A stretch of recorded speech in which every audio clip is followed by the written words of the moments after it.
Bon, ben, nous avons un œuf appelé. Alors, avoir un œuf appelé, c'est un peu l'équivalent d'avoir un oignon appelé, mais ce n'est pas automatiquement, je dirais, signe d'un problème.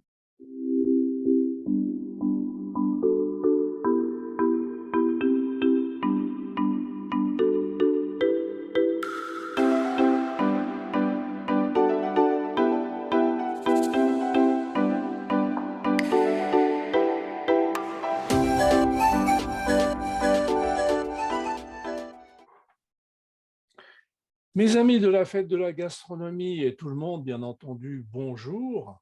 Nous voici rendus dans l'épisode 43. Et oui, alors dans l'épisode 42, je vous indiquais que pour l'épisode prochain, donc celui que l'on fait aujourd'hui, que l'on va vous proposer, il fallait regarder une pièce de théâtre. Et notre ami Guy va nous parler un petit peu de tout ça et nous éduquer un petit peu sur ces œufs et cette recette.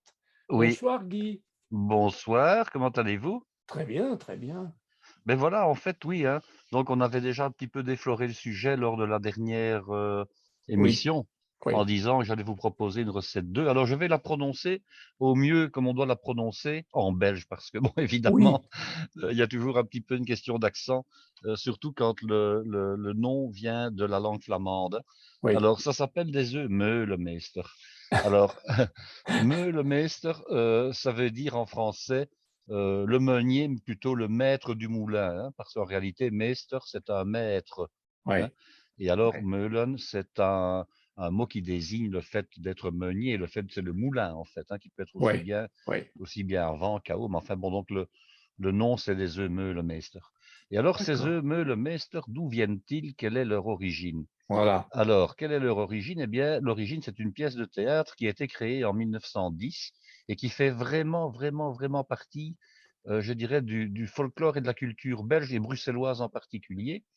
Je dirais que tous les Belges bien nés l'ont déjà regardé presque des dizaines de fois, que ce soit, je dirais, dans des versions qui sont sur YouTube, hein, sans aucun problème, soit dans des versions en live, parce que la pièce est redonnée régulièrement, je dirais, facilement tous les 2 ans, dans un théâtre qui est au centre de Bruxelles, qui est ce qu'on appelle le théâtre des Galeries. Alors le théâtre des Galeries, c'est un théâtre qui se situe dans les Galeries Royales Saint-Hubert, qui sont parmi les plus anciennes galeries couvertes d'Europe. Alors on dit que ce sont les plus anciennes. Bon, je sais qu'il y a une galerie, en France, à Paris, qui est plus ancienne, mais qui n'a pas la même ampleur. Alors ce sont des galeries qui ont été construites, vraiment dans le centre-ville, sur des quartiers qu'on a rasés, à l'époque donc du roi, le premier roi des Belges, donc le roi Léopold Ier. On a rasé, je dirais, des maisons qui étaient pour l'époque jugées insalubres, évidemment, en Ouais. tout cas des maisons anciennes qui dataient je dirais, du Moyen Âge, de la Renaissance, etc. Et on a construit donc ces superbes galeries qui étaient un lieu qui était extrêmement à la mode. Donc on en y a fait, je dirais, deux théâtres. Il y a le théâtre du Vaudeville d'un côté, le théâtre des Galeries de l'autre. Et alors en 1910, deux auteurs, et ça vous pourrez aller voir, je dirais, l'article qui s'y rapporte sur Wikipédia, vous verrez toute la genèse de la pièce et toute son histoire. Ouais. C'est donc une pièce qui s'appelle Le mariage de mademoiselle Beulemans. Je vais le prononcer de nouveau avec l'accent flamand. Ce sont des noms d'origine flamande et qui raconte en gros, je dirais, les tribulations d'un jeune Français qui est je dirais, en stage, qui était envoyé par son père, qui est donc parisien, qui est un homme d'affaires, dans une brasserie. Alors, dans une brasserie, entendons-nous bien, ce n'est pas un endroit où on brasse de la bière, même si on l'a fait anciennement. C'est en fait un négociant en boisson, hein. Donc, Oui. ce qu'on appelle un brasseur, mais qui ne brasse vraisemblablement plus. En tout cas, on n'y fait pas référence vraiment dans la pièce, quoiqu'à un moment donné, on parle d'une embouteilleuse. Donc, Oui. est-ce qu'il y a encore une production de bière? Mais en tout cas, ce monsieur est négociant en bière de toutes sortes et il fournit les établissements, donc les cafés et les particuliers.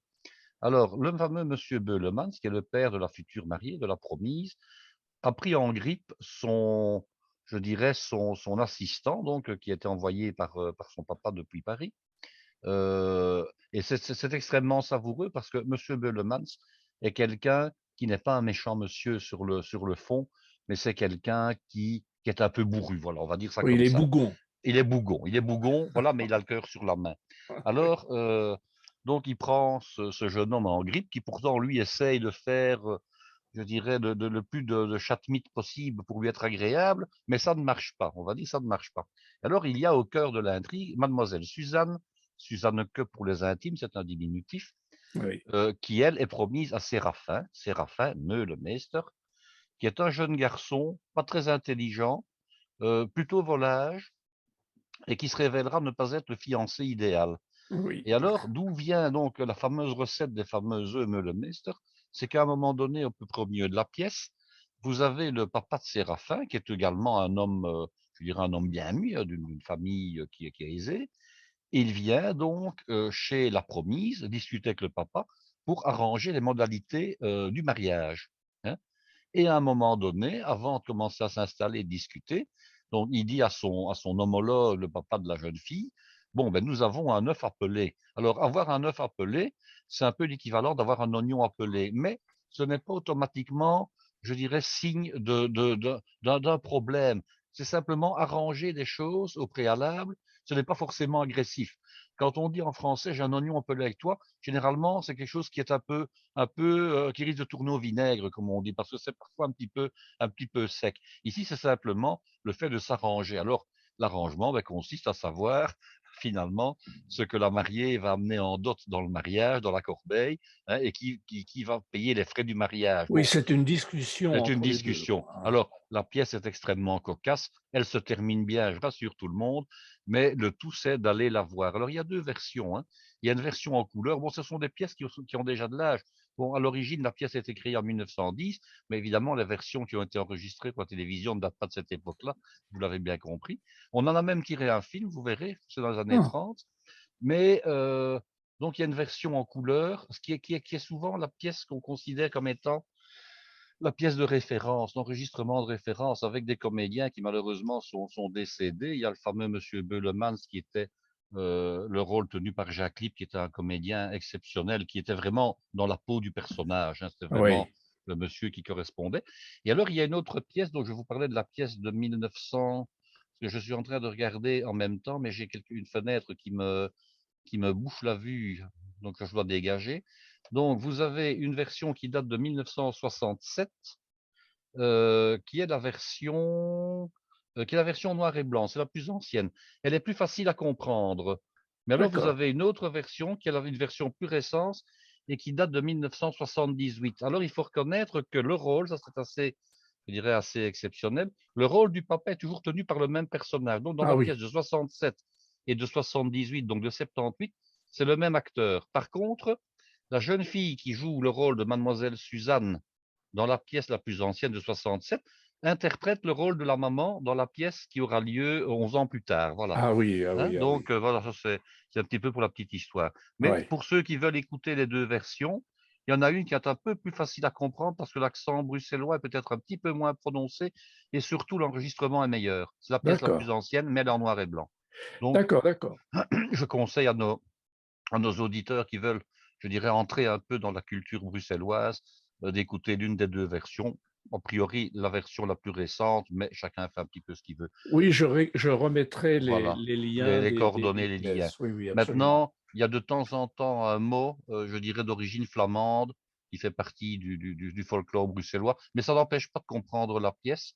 Par contre, ce qu'il y a, c'est qu'il y a parfois des expressions, des tournures de phrases, de la syntaxe qui a été empruntée au flamand et qui peut paraître un peu bizarre, hein. Mmh. Par exemple, il y a une expression, c'est aller sur le bureau. Ça veut dire aller au bureau. Alors pourquoi est-ce qu'il y a le sur le bureau?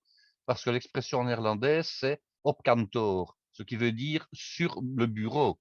Mais en français, on ne le dit pas. Par contre, Oui. en bruxellois, on a gardé la syntaxe du flamand tout en mettant des mots français à la place des mots flamands. Et c'est ça Oui. qui est comme ça on pourrait croire que c'est en fait un manque de culture dans la culture française, mais en réalité, c'est une transposition linguistique de mots français sur une syntaxe qui vient du flamand. Et c'est ça que Mmh. ça paraît parfois un peu bizarre à l'oreille Mmh. quand on n'est pas Mmh. habitué. D'accord, d'accord. Maintenant, il faut bien savoir que donc la pièce date de 1910, quasiment plus personne ne parle comme ça à Bruxelles, hein. Oui. Ni avec l'accent, ni avec la syntaxe. Pourquoi? Parce que c'était donc le reflet d'un milieu, je dirais bourgeois, mais populaire, d'un milieu bourgeois. de De personnes commerçants, de oui, commerçants, mais qui à l'origine étaient de culture flamande et qui, lorsque Bruxelles s'est progressivement francisée, essentiellement, je dirais fin du 19e et début 20e siècle, parce qu'il était de bon ton de parler français, d'envoyer ses enfants dans des écoles francophones qui étaient généralement réputées. Hein. Je dirais, une élévation sociale que de parler autre chose que le néerlandais, de parler français en l'occurrence. ouais. Donc, par contre, je dirais la syntaxe est restée dans certains cas chez les gens qui avaient l'habitude de parler les deux langues, qui étaient bilingues. Hein. Donc, ils employaient des mots français, mais avec parfois des tournures de phrases originaires du flamand. Et c'est ça qui donne, je dirais, cette intonation, ce phrasé un petit peu, allez, un petit peu particulier. Et alors, Très quand vous bien. verrez l'article qui se trouve donc dans Wikipédia, vous verrez qu'en fait, la pièce a été jouée par la suite à Paris Oui, à de nombreuses reprises. j'ai vu ça en Et oui, 1950, oui, 500 entre autres, reprises. mais même avant, hein, parce qu'en Ouais. fait, alors je ne sais pas si c'est en Belgique ou si c'est lors d'une représentation à Paris que Marcel Pagnol a vu la pièce. Hein. Ah oui, Bon, il faudrait éclaircir l'histoire, mais bon, parce que j'ai deux versions. Il a vu la pièce en tout cas. et Et alors, il l'a qualifié de chef-d'œuvre. oui, tout à fait. Et alors, il s'est dit, il hésitait et il avait déjà pensé, comme il était donc d'origine provençale, à écrire, je dirais, des pièces ou à faire des films, parce qu'il faisait les deux, évidemment, Oui, Pagnol, hein, oui, oui. qui allait, je dirais, représenter la région dont il était originaire. Et on lui avait déjà dit, ben, ça ne sert à rien, hein, qui va s'intéresser au niveau national en France à des personnages qui vont jouer avec l'accent du Sud, l'accent provençal, l'accent de Marseille. Et quand il a vu le succès que cette pièce-là avait, avec un accent typiquement propre à une région, à une ville en l'occurrence, il n'a plus hésité. Et il a dit, ben, bon, maintenant, je vais écrire ma trilogie marseillaise avec Marius, Fanu et Rému, César. Marius, Fanny, etc. Oui, Hein, et alors, il n'a pas hésité et il a eu le succès qu'on connaît avec oui, ces pièces-là et puis les films qui en ont été tirés. oui. Donc, c'est en voyant donc le mariage de Mlle Beulemans que Marcel Pagnol s'est décidé à écrire, je dirais, avec des gens qui parlent français, mais qui ont un accent, je dirais, très, très, très, très, très Oui, typé Provence et qui de temps en temps mettent des expressions provençales et une tournure de phrase à la provençale tout en absolument. parlant français. Voilà. Comme ça, vous Oui, avez un oui, petit oui. peu les explications. Alors, on va D'accord. quand même parler des fameux œufs, mais le Oui, alors Meister. Hein. j'allais te poser la question, Guy, quelle est la relation avec l'œuf, Eh bien, du fait que dans la cette pièce, à un recette? moment donné, du fait que dans la pièce, à un moment donné, il y a le papa donc du fiancé, du futur promis, qui annonce la chose en disant, voilà, nous avons un œuf appelé, donc dans le sens, nous avons une discussion à avoir, une discussion sérieuse concernant, je dirais, les arrangements financiers du mariage. On ne peut évidemment peler qu'un œuf dur, on est bien d'accord que Oui. peler un œuf cru n'aurait aucun sens. La pièce a eu tellement de succès qu'un restaurateur bruxellois a décidé de créer pour lui rendre hommage une recette d'œufs durs qu'il a appelée Meulemeister du nom du personnage qui cite, je dirais, l'œuf dur dans la pièce. Ouais. Évidemment, on ne donne pas la recette dans la pièce Oui, des œufs Meulemeister. bien Alors, sûr. qu'est-ce qu'il a fait le bonhomme? Pardon. Il s'est dit, bon, il faut partir avec des œufs durs, donc ça c'est une chose. Il faut en faire un plat. Et alors, qu'est-ce qu'il y a comme produit vraiment qui est typique de la Belgique et qui est vraiment un produit emblématique, je dirais, de la Flandre? Ce sont les crevettes grises. Hein. Alors, les Oui, crevettes grises, ce sont des toutes petites crevettes qui sont grises à l'origine, qui sont même transparentes quand on les pêche, qui sont généralement cuites sur le bateau. Hein. Ce sont des oui, crevettes qui sont cuites avec de l'eau de mer, tout simplement, avec de l'eau d'accord. salée. Ouais. Et selon l'endroit, parce qu'on peut les cuire je dirais simplement à l'eau de mer, mais on m'a déjà expliqué que les meilleurs venaient du port de Zeebruges. Alors Zeebruges, c'est le port qui se trouve, je dirais, à l'embouchure du canal maritime qui relie Bruges à la mer du Nord, donc l'ancienne ville portuaire de Bruges, mais qui maintenant, évidemment, se trouve à l'intérieur des terres. Et ils y ajouteraient, d'après ce qu'on m'a expliqué, dans le chaudron qui sert à cuire les crevettes sur le bateau, ils y ajoutent une petite poignée de graines de chicorée torréfiées. Ah, Alors, la chicorée torréfiée ne va pas se sentir, ne va pas vraiment se goûter. Par contre, elle va donner une couleur un peu plus orangée aux crevettes lorsqu'elles sont cuites. Hein. Donc, oui, les crevettes qui sont, je dirais, blanc nacré, gris clair quand elles sont vivantes, quand elles sont fraîches, deviennent rosées, rose orangées quand elles sont cuites. Voilà. oui, Hein. Donc, il d'accord. paraît-il que ce sont les meilleurs. Alors, il y a également, et ça c'est vraiment typique, vous pourrez aller voir sur Internet, il y a également ce qu'on appelle des pêcheurs à cheval. sur la Ah côte. oui, j'ai vu Alors les ça, oui. pêcheurs à cheval, les pêcheurs Oui. de crevettes, bon, il y en a plus que quelques-uns. Il faut reconnaître que je pense qu'ils sont passés au patrimoine mondial de l'humanité, hein. Mmh mh. Ils ont été reconnus à ce niveau-là. Ils sont quelques-uns. Ils vont donc en mer avec des gros chevaux de trait.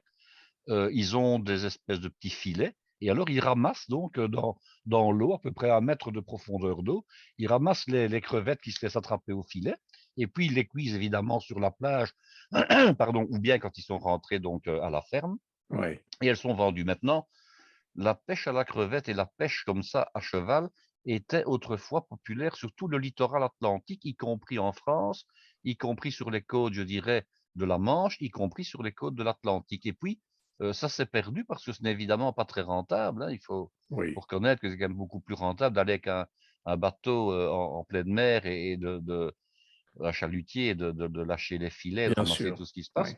ouais. Bon, par contre, ça reste folklorique. Alors bon, ça a déjà fait l'objet de plusieurs émissions en France, des émissions de découverte comme ça. Si vous tapez, de Oui, nouveau, internet est une mine de de renseignements. oui, oui, Si vous tapez certaines émissions comme Échappée belle, par exemple, oui, hein, oui, vous verrez les pêcheurs à cheval et cetera. Bon, ils sont quand même un peu, je dirais, financés, je vais appeler ça comme ça, ah oui, par la municipalité parce que ce n'est pas rentable. Ce sont des gens qui ne font pas que ça. Ils ont aussi une, comment dirais-je moi, une activité autre, hein. Ils font ça, je dirais, un peu pour divertir les touristes. Et je oui. pense qu'il y avait une émission, avec Philippe de Dieuleveux également, Ah oui, en son temps, oui. qui s'était déroulée sur la côte belge et à un moment donné, ben voilà, dans une des questions, hein, une des La chasse thématiques, au trésor, c'est ça la chasse au s'appelait. trésor, voilà. Oui, Ils arrivent comme ça près des pêcheurs, aux crevettes là, de la côte. Voilà. oui. Donc il D'accord. y a donc à la fois des œufs et il y a donc des crevettes. Alors, qu'est-ce qu'on a mis également là-dedans dans ce plat-là? Un produit typiquement belge, c'est une bière qu'on appelle la bière blanche de Hoegaarden. Alors Oui. Hoegaarden, c'est aussi une localité flamande, ça s'écrit bizarrement, hein. Ça s'écrit avec H-O-E parce qu'en néerlandais, en flamand, O-E se prononce OU, comme le O-U français. Donc Oui. Hoegaarden. Alors, c'est une bière donc une bière blanche. Alors les bières blanches, qu'est-ce que c'est? Il y a des bières blanches ailleurs qu'en Belgique. Il y a entre autres, par exemple, la bière blanche de Berlin qui est connue, hein. Alors c'est une bière qui est, blonde à la base, qui est relativement, laiteuse. Elle est un peu opaque comme ça, elle est un peu voilée, voilà, pour employer Mmh. un mot correct, elle est un peu voilée et alors on utilise en principe plusieurs céréales et en tout cas des céréales autres que l'orge tout simple. On utilise également généralement pas de la farine, mais, du blé dans cette bière. Ah Alors oui. c'est une bière qui est très rafraîchissante l'été, qui est peu alcoolisée globalement, qui est houblonnée, donc elle contient donc du houblon qui lui donne, de l'amertume. C'est une bière auquel généralement les amateurs rajoutent un morceau de citron parce qu'ils aiment bien le côté vraiment rafraîchissant et acidulé. Par Oui. contre, je n'ai jamais compris pourquoi c'est une bière que je n'ai jamais réussi à digérer. Ah, Elle ne passe pas. Chez moi, elle ne passe pas. Et alors, on a inventé, à partir de cette bière blanche de Hoegaarden, on a inventé 2 bières plus spécifiques à l'été et je dirais, qui sont plutôt associées à la gent féminine. C'est une mmh. version à la framboise et une version aux agrumes. Et Mmh. alors, je ne sais pas pourquoi, j'ai déjà acheté les 2 pour les goûter, je les digère parfaitement. Alors pourquoi, comment, je n'ai pas d'explication. Les versions, je dirais, fruitées, je les digère et la version non fruitée, je ne la digère pas. Elle ne passe Ouais. pas. Ouais. Voilà, ça c'est comme ça. Alors comment va-t-on faire pour faire des œufs Meulemester? Je vais Oui. vous donner plusieurs recettes. Pourquoi? Parce D'accord. que il y a la recette, je dirais, authentique d'origine, je vais vous l'expliquer en quelques mots Mmh. et puis je vous proposerai des versions un petit peu, je dirais, améliorées, pas spécialement plus faciles, mais qui sont plus gastronomiques. Parce Oui. que j'ai déjà réalisé la version dite authentique et je n'ai pas été entièrement satisfait du résultat tel que je l'avais obtenu. Oui. Alors, c'est un plat d'entrée. Alors, un plat d'entrée, bon, au départ, on met 2 œufs par personne, bien entendu, hein. Ouais. Donc, on cuit les œufs durs, ça, c'est pas compliqué. On cuit les œufs durs, on les cuit à peu près 9 minutes. On pourrait les cuire 10 minutes, mais on sait très bien que quand on les cuit 9 minutes, on évite la production d'hydrogène sulfureux, donc ce côté vert désagréable et un Oui. peu amer parfois qu'on trouve autour des jaunes Oui. lorsqu'on surcuit les œufs. Oui. Le fait de ne pas surcuire les œufs, beh, le jaune reste bien crémeux, donc c'est plus agréable à manger. Donc en les cuisant 9 minutes, c'est pas mal. On peut aussi ne les cuire que 8 minutes à condition, c'est non pas de les mettre dans de l'eau bouillante, mais de les mettre au départ à l'eau froide, hein. Comme ça, Oui, oui, c'est bien aussi. Puis ça dépend un peu aussi de la taille des œufs, hein. Il est oui. évident qu'un petit œuf de 50 grammes ou un œuf de 65 grammes, c'est pas vraiment le même temps de cuisson. Mais enfin, cuire des œufs durs, je pense que tout le monde sait le faire. Mmh. Alors, on les écale, bien entendu, on enlève proprement la coquille, on a ces œufs durs. Alors, on a besoin de crevettes, comme je l'ai dit. Et alors, les Mmh. crevettes, on prend des crevettes entières dans la recette d'origine. On Mmh. prend des crevettes entières, alors on doit les mettre normalement à macérer dans la bière. Je vais Oui, vous dire que ça, c'est une étape que je vous proscrirai dans la recette que je vous donnerai après, hein. Et puis, oui, lorsqu'on les a fait macérer dans la bière, on doit les éplucher. Donc, on doit, je dirais, décortiquer les crevettes. Bon, on ouais, enlève la tête, on enlève la queue, on enlève la petite carapace, hein, et on récupère donc les épluchures de crevettes. Alors, combien est-ce qu'il faut de crevettes? Considérez, si vous faites une entrée de 2 œufs, qu'il vous faut entre 50 et 75 grammes de crevettes nettes décortiquées pour être oui, bien servi. On peut en mettre moins, évidemment, hein. On peut n'en oui. mettre que 40 grammes, mais si on veut faire un plat, je dirais, correct, moi je dis qu'en mettant entre 50 60 grammes, c'est bien. On peut même monter un peu plus. Alors, Mmh. on récupère donc les épluchures de crevettes, on mouille avec la bière, on amène à ébullition et puis on laisse tirer ça gentiment pendant 25-30 minutes. Ah Alors, oui, voilà, hein. Et puis après, on prend des ramequins. Quand je dis des ramequins, je veux plutôt dire des plats gratins, hein, des plats gratins individuels qu'on va oui, légèrement beurrer de manière à faire une petite couche, je dirais, anti-adhérente. On coupe les œufs en tranches fines. Alors bien sûr, on utilise un coupe-œuf, c'est quand même plus facile. oui, On met l'œuf sur sa main et puis on l'étale avec la main de manière je dirais, à le disposer pour que les lamelles d'œuf se chevauchent les unes sur oui, les autres, hein. oui, Et on dispose comme ça en longueur les 2 œufs durs sur le plat. Et puis on va réaliser une sauce avec la bière qu'on a récupérée. Alors comment va-t-on réaliser la sauce? J'ai vu 2 cas d'école. La première consiste à faire réduire la sauce, à la crémer et à la lier légèrement. Alors on peut ouais. la lier avec un petit peu de roux, on peut la lier avec un liant minute, hein. Et puis, de nouveau, 2 écoles. Il y a une école où on met du cerfeuil et de la moutarde et il y a une école où on ne met que de la moutarde. De nouveau, je ne sais pas s'il est possible de trouver la recette d'origine parce qu'elle n'a pas été vraiment codifiée et on retrouve comme ça, selon les sources, on retrouve, je dirais, des variantes, hein. Oui, j'en ai Donc, une sous l'œil là. oui, on assaisonne, un peu de sel, un peu de poivre. On reste prudent avec le sel pour ne pas, je dirais, parce que il faut savoir une chose, c'est que quand on met du cerfeuil dans une sauce, le cerfeuil ressale après quelques minutes. Oui. Donc, ça, il faut le savoir. Donc, quand on peut, je dirais, assaisonner, on pense qu'on a le goût correct et puis on est déçu parce que c'est trop salé à la fin. Donc, Mmh. quand on met du cerfeuil, il faut être extrêmement prudent. Alors, Oui, on met un petit peu de moutarde, on met l'équivalent, je dirais, pour 4 personnes une cuillère à café de moutarde. Heu, on utilise de préférence ce qu'on appelle la moutarde gantoise. De nouveau, un oui, produit tout à fait local et la moutarde gantoise, elle s'appelle la moutarde Tierentein. De nouveau, c'est un mot flamand, hein. c'est ce que je Alors, vois. si nous visitons un jour Gand ensemble, la boutique existe toujours, vous pouvez aller voir sur leur site. Elle a été transmise, parce que l'histoire existe sur leur site. Elle date, du XVIIIe siècle, de la fin du XVIIIe siècle, cette moutarderie-là. Mmh. Et quand Mmh. on se rend de nouveau, elle a fait l'objet d'une émission, enfin d'une séquence, je pense que c'est dans Échappée belle. Vous allez dans la moutarderie, le magasin, l'intérieur du magasin a été classé, je dirais, au rang de patrimoine historique, étant donné qu'il est exactement le même qu'il était il y a plusieurs décennies. Et Oui, alors, dans le magasin, vous avez un gros fût de moutarde, hein, un fût en bois, avec une louche, et la préposée, ce sont des dames qui servent. Bon, ben, vous choisissez votre pot, votre bocal, ou bien vous venez avec votre pot à vous, hein. Et alors, elle va vous remplir le pot à la louche, parce que la moutarde est relativement liquide, et elle va le remplir un peu comme font je dirais, les maîtres de chais au vignoble de Xérès. Quand ils trempent dans le fût une espèce de plongeoir là, hein, oui, alors il vide dans le verre en tenant oui, l'ustensile à 50 centimètres au-dessus du verre, hein. Eh bien, oui. elles font à peu près la même chose avec la louche. Elles vous D'accord. prennent une louche de moutarde et elles vous la versent, je dirais, dans le pot avec une dextérité et le pot parfois ne fait que 4-5 centimètres de diamètre, hein. C'est parfois un pot très étroit et elles ne vous en mettent pas une goutte à côté, hein. C'est d'ailleurs, quand on va, moi j'y suis déjà allé à plusieurs reprises, on fait une photo, on filme le geste parce que c'est vrai il est assez particulier. Donc on met de la moutarde comme ça. Maintenant, quand on n'en a pas, on met une bonne moutarde de Dijon pas trop piquante, on met une moutarde, je dirais, d'intensité moyenne, hein. Alors, cette sauce-là, bon, ben, on va la napper sur les œufs, hein. Les crevettes, on les met autour des œufs en dessous de la sauce, et puis on parsème avec un petit peu de fromage et on met ça au four et on fait gratiner. Voilà, ça D'accord. c'est la recette d'origine. Oui. Maintenant, je vais vous donner, disons, quelques conseils pour faire une variante un peu plus goûteuse et un peu moins amère. Parce que la bière de Hoegaarden, quand on fait sa sauce entièrement à la bière, on a une sauce, comme elle est à base d'une bière qui est houblonnée, on a une sauce qui peut être relativement amère, surtout quand on n'est pas habitué, hein. Oui. Donc, je Oui. vais vous donner une petite variante. La première chose, c'est que vous n'allez pas pouvoir toujours trouver des crevettes, grises à éplucher vous-même pour récupérer les coquilles, comme on dit, hein. Oui. Donc ça, Oui. c'est un peu compliqué. Alors qu'est-ce qu'on fait? On peut acheter d'une part des crevettes qui sont déjà, je dirais, décortiquées et acheter d'autre part un tout petit peu de crevettes qui ne sont pas décortiquées, mais qu'on ne va pas décortiquer, qu'on va utiliser entières. À ce Mhm. moment-là, c'est plus facile.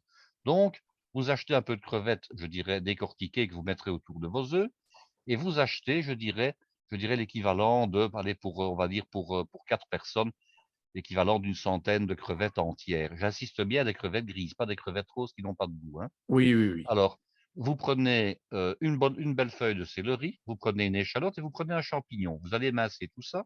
Vous mettez un petit peu de beurre dans votre poêlon.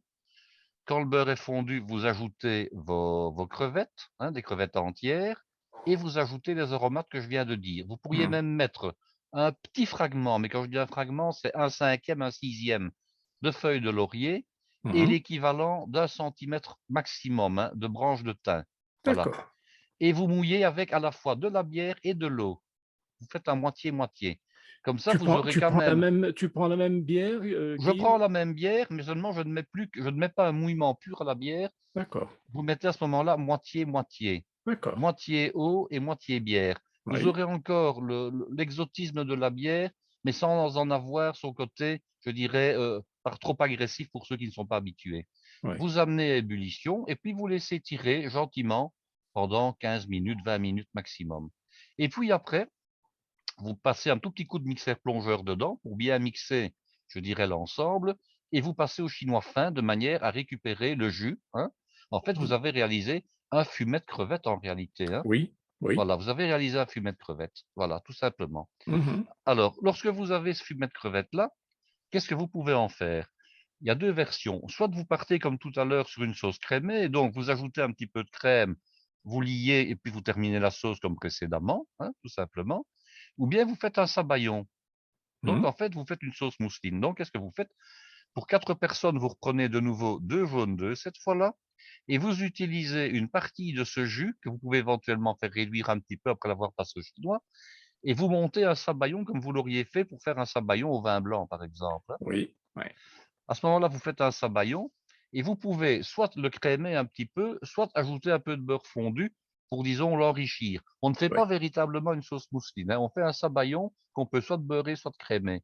Oui. Et vous nappez à ce moment-là vos œufs durs émincés et les crevettes qui sont autour avec l'une ou l'autre de ces deux sauces. Alors, Oui. si vous faites la version sabayon, en principe, il n'est pas nécessaire de mettre du fromage puisque le fait qu'il y ait des jaunes d'œufs dans la sauce va permettre d'être glacé, donc de dorer, hein, quand vous mettez à la salamandre. Oui. Tandis que dans l'autre cas, si c'est la version crémée et légèrement liée, à ce moment-là, vous mettez un peu de fromage au-dessus pour faire gratiner. Et vous aurez un bien meilleur résultat et puis surtout une préparation qui sera un peu plus élaborée, qui sera un peu plus gastronomique. Le fait de mettre dans le fumet un champignon, une petite échalote, une feuille de céleri, faut pas en mettre plus, hein, sinon ça va vraiment trop sentir le céleri. Oui. Une simple feuille est suffisante pour la quantité de 4 couverts. Vous allez avoir je dirais un produit plus goûteux, plus gastronomique et moins typé. Voilà, tout simplement. D'accord. Alors, tu le ranges dans quelle catégorie de plat? Entrée, Alors, plat? ça peut être les 2 de la manière suivante. C'est qu'on peut très bien, l'utiliser comme entrée, mais à ce moment-là, on n'est pas forcément obligé de mettre 2 œufs durs, on peut n'en mettre qu'un seul, hein, Oui. parce que bon, ça dépend aussi.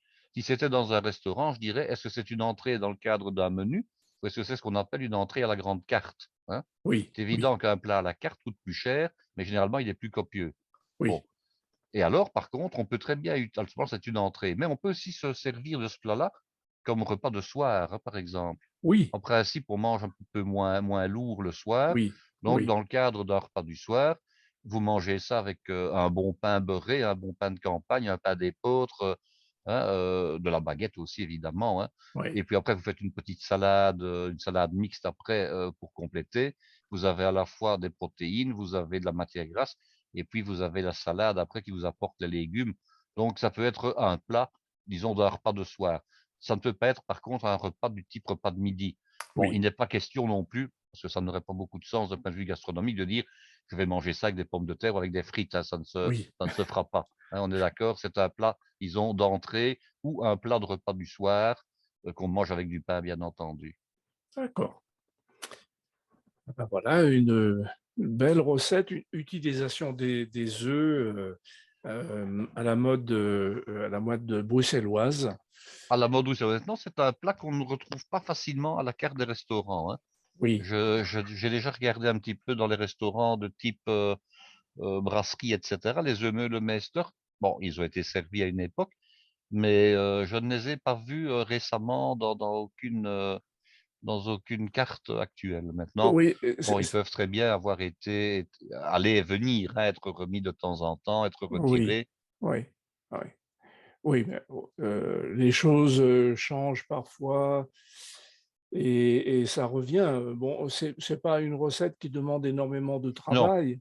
elle ne demande pas trop de travail et elle non malgré tout, elle n'est quand même pas compliquée, quoi. Elle ne demande Oui, pas parce que bon, la personne qui n'est pas trop habituée de cuisiner va dire: «Bon, monter un sabayon, c'est quand même pas évident». Bon, ça, c'est autre oui, chose. ça Mais d'accord. si vous faites la version qui est crémée et qui est liée légèrement, là, ça ne demande pas de grandes sciences culinaires, hein, on est Oui, d'accord, oui. Et alors pour nous, en France, qui n'avons pas toujours de les bières que vous avez en Alors vous Belgique. mettez à ce moment-là une bière blonde, ordinaire, traditionnelle, pas trop forte, hein. Ouais. Je dirais la 1664 de Cronenbourg, bon, peut faire l'affaire Ah oui, à défaut ouais. d'une autre évidemment, hein. Oui, oui, quand même, je Ça doit être préfère. une bière blonde par contre, hein, Oui, ça une c'est clair. voilà, oui, Une bière oui, blonde. une bière blonde. Ah d'accord, d'accord. Oui, l'œuf, c'est vraiment un produit magique, Ah beh, le heu, nombre de préparations qu'on fait à base d'œufs dans tous les c'est domaines, hein. fou. Ouais, Salé, sucré, hein, il peut se cuire dur, il peut se cuire en omelette, il peut se cuire battu, il peut se cuire dans la coque, hors coque. Il peut, ouais, hein, servir dans une foultitude de desserts, on peut oui. n'utiliser que le jaune, on peut n'utiliser que le blanc, enfin c'est C'est l'œuf, c'est c'est vraiment le produit magique, hein, en cuisine, ah oui, c'est vrai, hein. c'est vraiment complètement magique. C'est incroyable, incroyable. Et alors bon, il y a pas que les œufs de poule évidemment, vous avez tous les autres œufs. Quoi qu'il Oui, faut savoir, j'en discutais avec un collègue tout à l'heure, heu, la loi n'autorise pas l'utilisation de tous les œufs, hein. À titre privé, évidemment, on peut le faire, mais tout ce qui est dans des œufs des oiseaux, je dirais de basse-cour, qui pondent à proximité des mares, le canard, l'oie, en principe, ne sont pas autorisés en restauration ah collective, hein, oui, ah oui, ouais, pour des raisons je dirais, d'hygiène, hein, salmonelle et compagnie. Bon, ouais, quand on va ramasser des œufs de canard à côté de la mare, hein, ou dans la vase des mares, bon, on a affaire à des œufs qui sont susceptibles d'être contaminés, donc ça, on ne peut pas les utiliser. Maintenant, la personne qui a des canards et qui mange ses propres œufs de canne, bon, ben, voilà, elle oui, prend les risques qu'elle veut. Il y a qu'une chose qu'il faut savoir, c'est que si on veut vraiment manger des œufs de canne ou des œufs d'oie, il faut les cuire absolument convenablement parce que oui, oui, forcément, dire: «Je vais faire une mayonnaise avec des œufs de canard, avec d'un jaune d'œuf de canard», mayonnaise qui n'est pas cuite évidemment, hein, bien c'est prendre sûr. quand même un certain risque, hein. Il Oui, vaut mieux alors oui, surtout, en plus, il y a des recettes qui ne sont pas du tout des recettes classiques, mais il y a des gens qui mettent des œufs entiers dans la mayonnaise, hein. Ce qui est encore pire évidemment, parce que là, le blanc est cru dans la mayonnaise, il y a aucune stérilisation, il y a rien du tout et c'est pas le petit filet de vinaigre qu'on met qui va tuer les bactéries, hein. oui, oui, oui, Faut oui, savoir ça. oui, Donc là, c'est vraiment à proscrire, hein, oui. Mmh. comme il y a des recettes, je dirais, qui sont arrivées dans les années 60-70 avec l'apparition des blenders, des mixeurs, hein. J'ai déjà fait ça Oui. en démonstration, où on met l'œuf entier, coquille comprise, hein. Ah! Ah, Ça, si j'ai vous avez jamais dé vu oui, ça. ça, j'ai déjà vu. Alors Coquille bon, comprise. coquille comprise, alors on ajoute le vinaigre directement et alors le vinaigre a l'action de dissoudre la coquille. Donc on a le Ouf! calcaire de la coquille, hein, le fait que ce soit moulu à 30 000 tours seconde, je dirais la coquille est vraiment réduite en poussière et le vinaigre va donc dissoudre le calcaire. La seule chose, c'est que, bon, on sait tous par où l'œuf passe pour apparaître, et la coquille est chargée de salmonelle, quoi. Il faut le savoir quand même, Oui, hein. oui, oui, oui, Alors oui, bon, moi, il ne me viendrait jamais à l'idée, bon, j'ai déjà vu la démonstration, hein, mais il ne me viendrait jamais à l'idée, à la fois, ni de mettre du blanc d'œuf cru dans la mayonnaise d'une part, ni de mettre la coquille, évidemment, hein. Ça, pour moi, c'est un non-sens d'un point de vue de l'hygiène, mais bon, j'ai déjà vu ce oui. genre de démonstration. Alors D'accord. maintenant, on trouve des œufs qui ont été nettoyés. Ça se trouve dans le commerce pour les professionnels, des œufs dont on a, je dirais, physiquement ou chimiquement, enfin, je ne saurais pas dire, nettoyer la coquille de manière à enlever toute trace de salmonelle, ou en tout cas, je dirais, quasiment la totalité, hein. Ouais, ouais. Oui, je dois dire que je suis surpris de ce que tu dis par rapport à la mayonnaise. Moi, je mets l'œuf entier, pour la mayonnaise. Ben oui, mais bon, Mais normalement, j'entends ce que tu dis, hein. la recette classique, c'est uniquement le jaune. Oui, c'est Et alors, uniquement le il jaune. faut savoir que le blanc d'œuf cru a un gros problème d'un point de vue santé à long terme, c'est qu'il contient ce qu'on appelle de l'avidine. Et alors l'avidine, c'est une substance qui neutralise de mémoire la vitamine B12.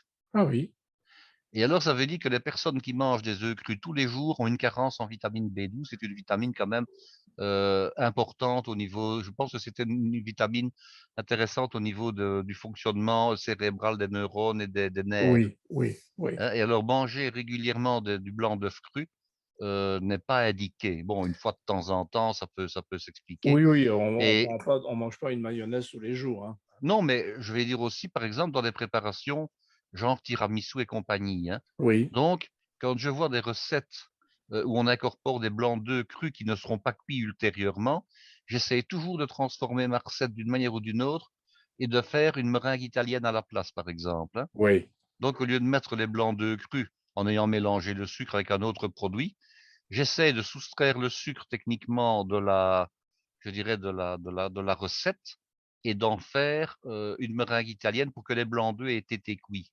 oui, De manière à ce qu'une fois qu'ils sont cuits, évidemment, la vidine est neutralisée et il n'y a plus aucun danger. oui, Et alors, d'un point de vue bactériologique, je trouve quand même que le blanc d'œuf, allez, vous allez comprendre, hein, quand on clarifie un œuf, de nouveau, c'est une grossière erreur, hein. Quand on clarifie un œuf, généralement, on fait couler le blanc d'œuf sur la coquille au moment où on clarifie l'œuf, hein, qu'on oui, sépare le blanc du jaune.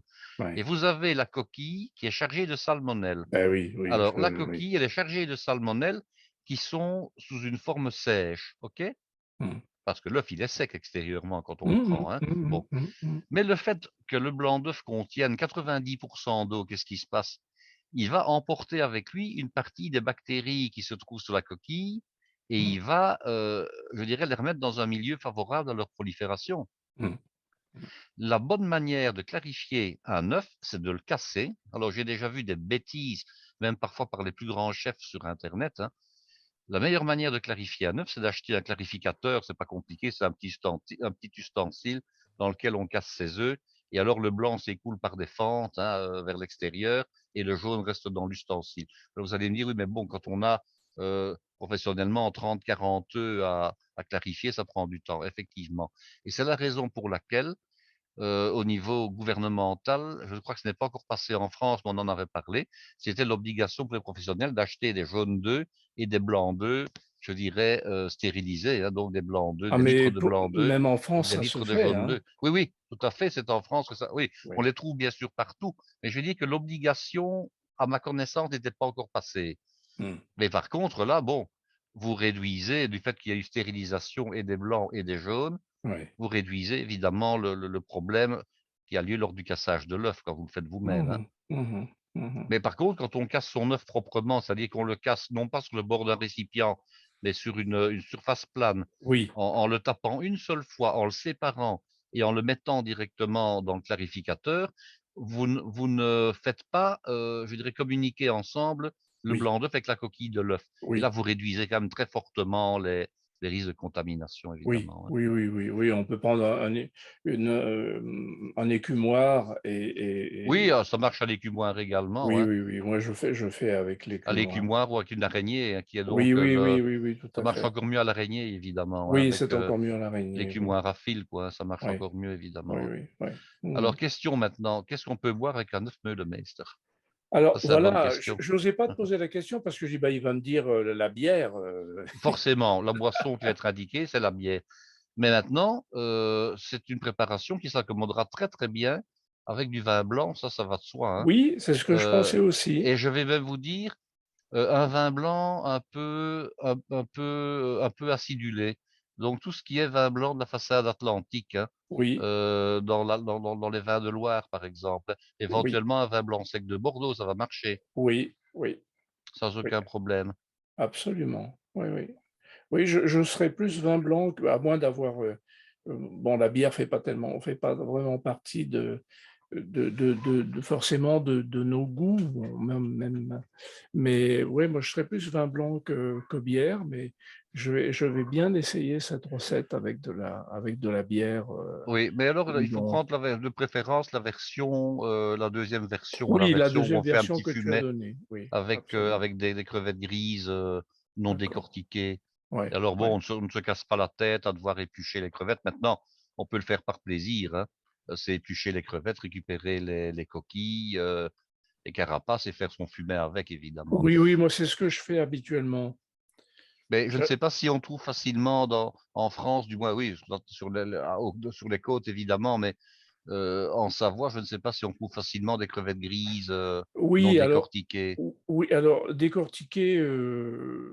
Décortiquées peut-être bien, mais non Non, mais décortiquées, c'est il y beaucoup en a, plus hein, par plus exemple, oui, confidentiel. dans les chaînes de magasins dont Oui, je oui, parlais voilà. tout à l'heure, Grand Frais, par exemple, il y a des crevettes grises fraîches, enfin des crevettes fraîches.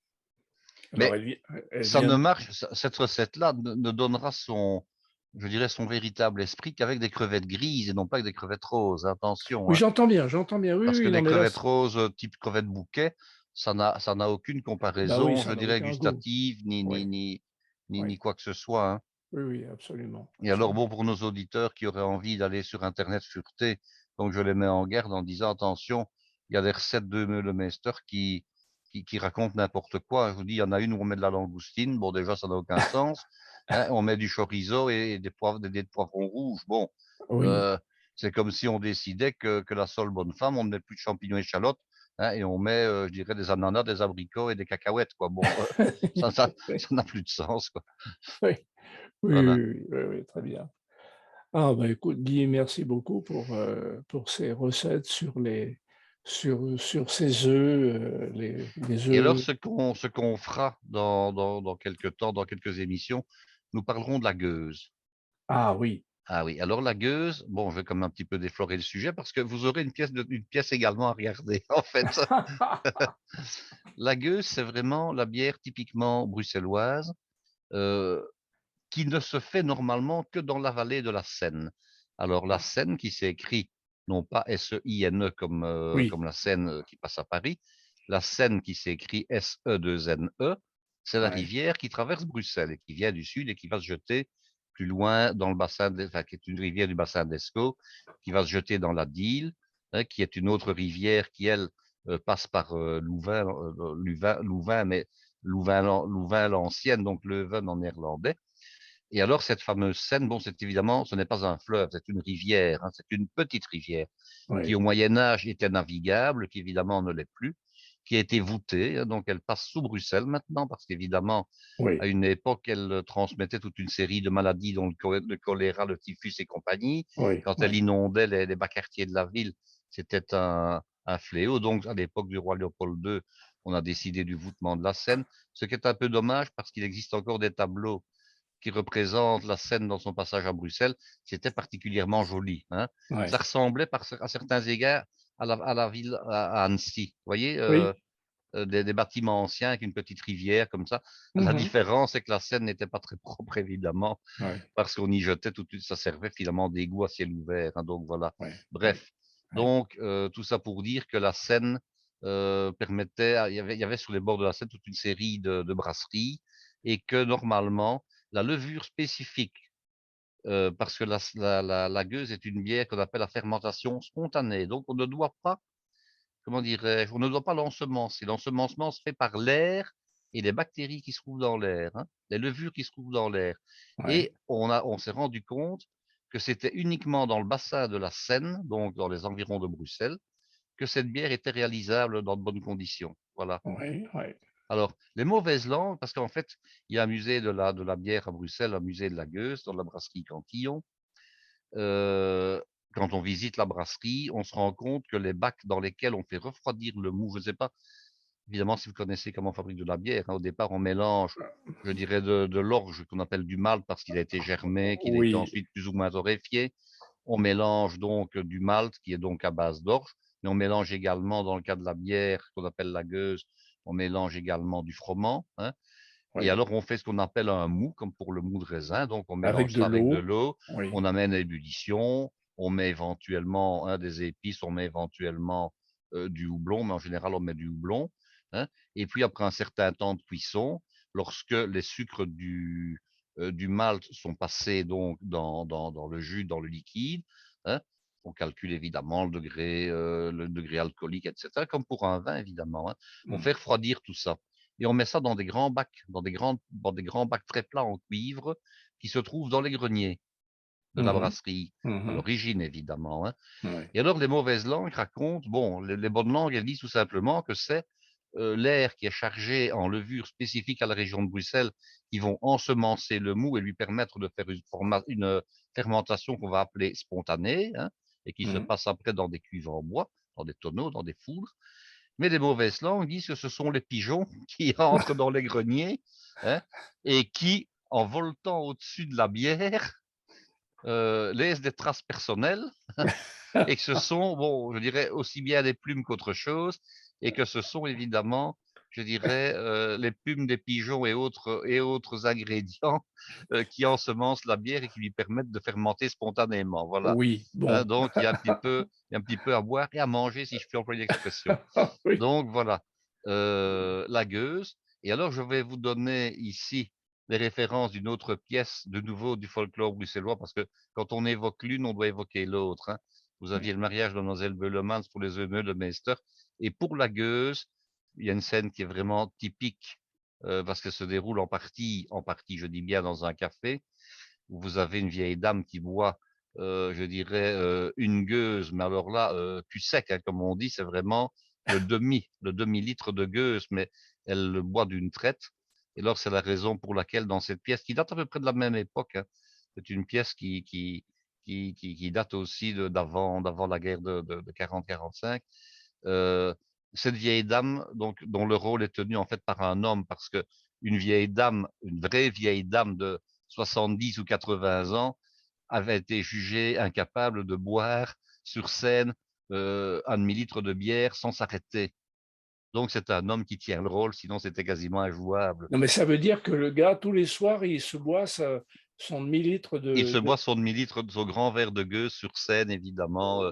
Et alors il faut savoir que, évidemment, après cette prouesse-là, parce que boire son verre de bière, je dirais en un quart d'heure, tout le monde sait le faire, mais le Oui. boire en une seule fois, il faut dire que l'artiste était chaque fois copieusement applaudi par les spectateurs, Oui, parce qu'on lui demandait une prouesse physique et pas seulement, je dirais, un rôle d'acteur. C'est vraiment une prouesse physique, quoi. oui, et il faut pas que la pièce s'éternise trop derrière, parce que bon, il faut... Ah non, non, non, non, non.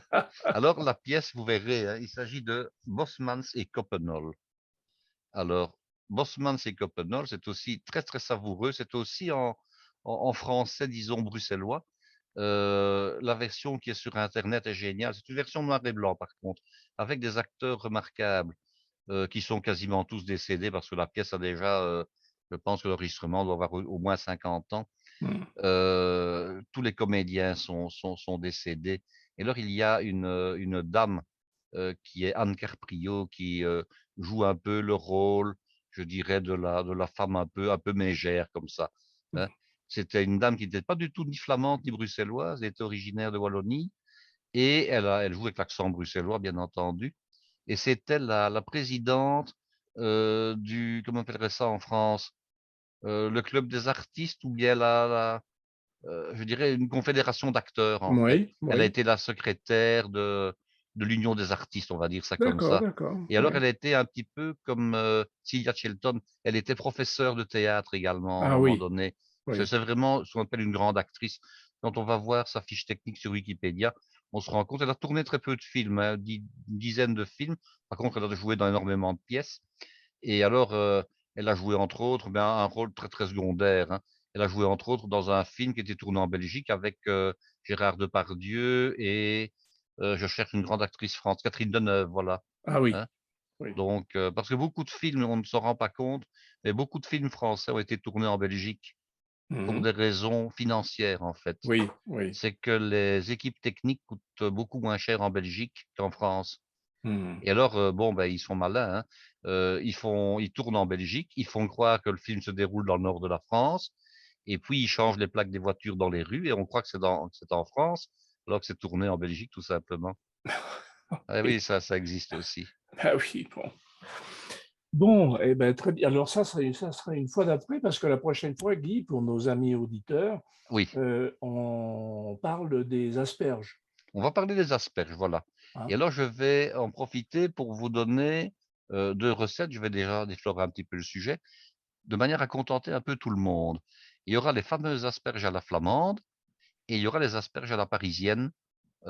Également, comme ça, ben voilà, chacun pourra y trouver son D'accord, compte. d'accord, d'accord, très bien. Parfait, parfait. Eh bien, Guy, merci beaucoup, beaucoup, beaucoup, beaucoup et à très bientôt À très bientôt, Claude. pour la suite de tes recettes, hein. Ben voilà, en Merci espérant que tous Guy. nos auditeurs y trouvent quelque chose. Oh, mais je n'en doute pas.